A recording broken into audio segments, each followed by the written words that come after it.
Hey, we're out here in Los Angeles making flash pictures at night. I've got a good question on Ask David Bergman right after the intro. Ask David Bergman. Hey everybody, welcome back to Ask David Bergman. Of course, I'm your host, David Bergman. I'm out here on the streets of Los Angeles. I just shot a show with Luke Combs. I'm on tour with him all year long, and it's big country. He's a big country star, and of course, I have my cowboy boots on, so we got to get a good shot of that. But and we got cars, and we got people, and all kinds of things happening around us. But the reason I'm out here is because I've got a really good question today from Mary R, and she asked me, how do I adjust my flash for night shooting to make the subject look like they're just barely touched by light? I shoot drag races at night and typically need to shoot 500th of a second or faster to freeze the action. Since it's so dark, I want to use flash, but the light looks really bright and harsh. I also can't shoot flash off camera because I have to move around too much. Well, Mary, that is a bit of a predicament, but here's the thing. When you're shooting sports action, I know you want to use really fast shutter speeds. The problem is if you want to use flash, you've got a bit of a predicament because every camera has what's called a maximum flash sync speed. Now what that is in simplest terms is the flash power, the flash has to go on and off within the time that the shutter is open. So what happens is the shutter opens, then the flash goes on, the flash goes off, and then the shutter closes. So because of that, if your shutter speed is too fast, that flash is going to overlap that period of time and you're going to cut off some of your flash power. So every camera has a maximum flash sync speed. Usually it's around 200th of a second or 250th of a second. So that's really your maximum shutter speed that you can shoot at. Now you might think to yourself, how am I going to shoot sports at 200th of a second? You usually want faster shutter speeds than that to freeze action. Well, here's the little secret, is that as long as your subject is being lit almost entirely, if not entirely, by the flash, what happens is because the flash duration is shorter than the shutter speed, the amount of time your subject is being lit is actually really short. It might be 1,000th of a second or even faster. It really depends on the flash duration, and that changes based on a lot of factors, but it's definitely going to be faster than your shutter speed. So even though you're shooting with a slow shutter speed, you still are able to freeze action with flash. Now, you asked about shooting this at night when you're in a dark environment, and I obviously haven't seen your exact setup where you are, but what I'm hoping is that there's some light in the background, because if you're just shooting dark on dark, it's really challenging to do that with a flash, because basically you just have to blast as much power as you can to light up the whole scene and get a picture that's usable.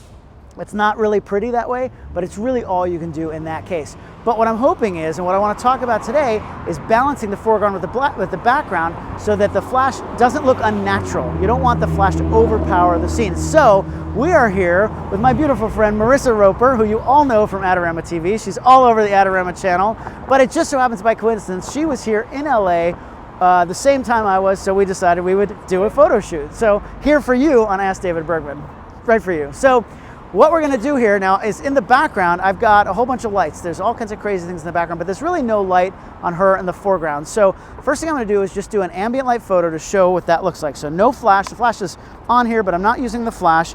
If you're wondering what gear I'm using, this is the Canon EOS R. It's the Canon mirrorless camera with the grip on it. I like that because it's got the 2 extra batteries. It's the 2870 f2 lens. It's an RF lens made for this camera. f2, I love this lens. It's got a giant piece of glass in the front, really pretty lens. And then it's the 600 EX RT flash on the top. But I'm not going to use the flash yet. This is off. We're just going to take an ambient light photo of Marisa out here, and let's see what this looks like. So the background is really bright, and I'm at 200th of a second at f2 at 400 ISO. Let's go ahead and take that picture. Boom. So you can see she is pretty much underexposed because she's not really being lit by much of anything. There's a couple of street lights, but that background is lit properly. The background looks how I want it to look. Now the trick is I'm going to add the flash in to brighten her up a little bit. Now if I just put it on TTL and just let the flash do its thing to give us what it thinks is a proper exposure, this is what it's going to look like. So let's go ahead and pop the flash in here. I'm at the same exact exposure, and boom.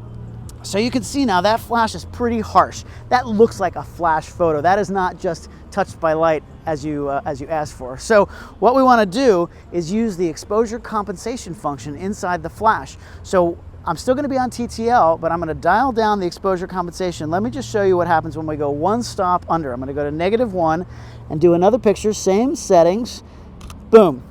And you can see now, still a little bit too much. So let's try 2 stops. Let's go there, see how that looks. And there we go. Still, I think a bit too much. It still looks like a flash photo to me. So in this case, I'm gonna go down -3. I'm gonna go 3 stops under on TTL. And let's go ahead and, I'm still on camera here, and I'm gonna expose that way. And that actually looks really nice. It's just a little bit of light in there, just a kiss of light to brighten up her face, to fill in the shadows and give me a nice exposure. Now, it obviously depends. It's not always going to be -3, but in this case, I think that's the way to go. If you're photographing a car and it's a very dark car, if it's a black car, you might have to actually push up to -2, -1, maybe even 0. But the key is to underexpose the foreground from the background so you just get a nice little kiss of light. So really, Mary, that answers your question. You just want to underexpose that foreground. Obviously, on-camera flash is not the most ideal way to go, but it'd be nice if you could get it off camera. I'm not sure if you can find a way to put flashes somewhere else off camera and use the wireless function there, but if you can't, do it on camera and you can actually just fill in a little bit of light. Marisa, great job. She's the coolest. Thanks very much for joining me here on Ask David Bergman. Listen, don't forget to go to askdavidbergman.com. Ask your own photo questions on there. The best ones I will pick to answer right here on a future show. Also, Adorama TV, make sure you subscribe down below on the YouTube channel. There are like almost 1 million subscribers on there, so make sure you join us. We've got a whole bunch of great photo hosts on there with great free photo content. Thanks very much for joining me. I will see you back here next time.